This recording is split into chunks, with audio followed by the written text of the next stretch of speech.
then that's how you get your spouse or significant other on board with you real estate investing.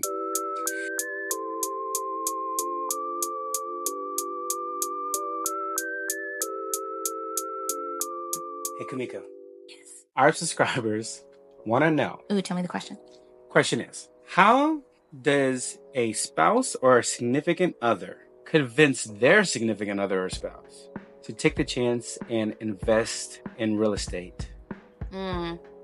Number one, plant the seed early. You can't just jump in and be like, ooh, we should invest in this thing. No, you gotta think ahead. Like a little bit of an inception, like plant the seed, let it bloom a little bit, and then you circle back. Because if germinate? Yeah, you gotta let it germinate, because if you germinate.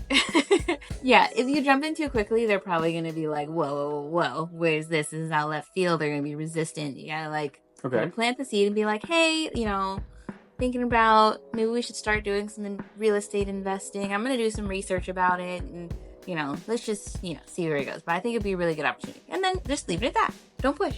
And then... So I can't just come out and like, hey, I found this property and I think we should buy it. No. Okay. Because especially if your partner is a more conservative. If you're both like gung-ho and you're like, yeah, let's try new things, then you could probably just be like, yeah, let's do this. And they'll be like, okay. But if you're a conservative partner like me, then you gotta let the seed germinate.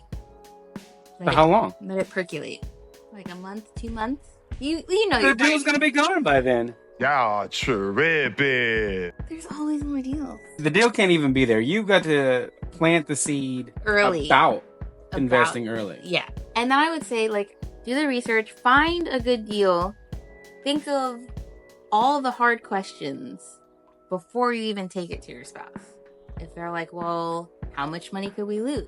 You have to have worst case scenarios ready and prepared. And then also have best case scenarios prepared, mid-level scenarios, just all facets. You're basically all scenarios. Yeah, you're basically presenting a business plan to your partner. Okay.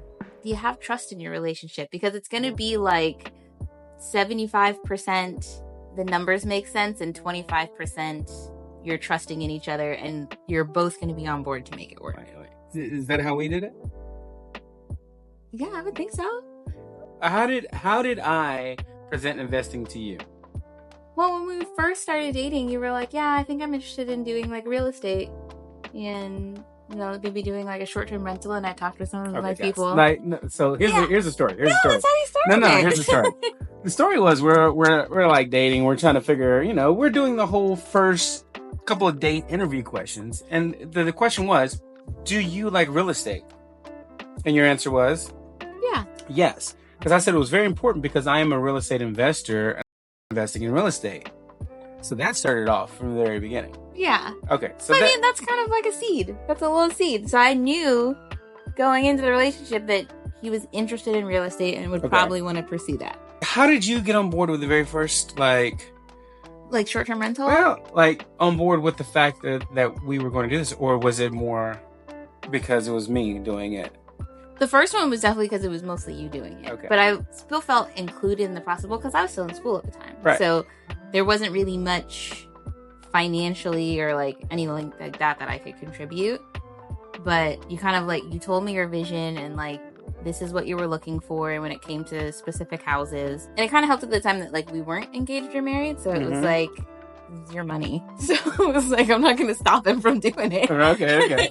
But it was kind of cool that you were taking my input on decor ideas and renovation ideas and that kind of stuff, which I thought was really cool. And then I knew your criteria of what you were looking for. So that helped when we were house shopping, and you were okay, well, this one doesn't work because it doesn't have an ADU, and this one doesn't work because it only has one bathroom, and that kind of stuff. So you kind of had all of that side kind of figured out, but then the design aspect is kind of where I came in. So it was nice to have a little niche to come in. So once we were officially together and our finances merged, how were you able to still be okay with us taking portions of our income to invest?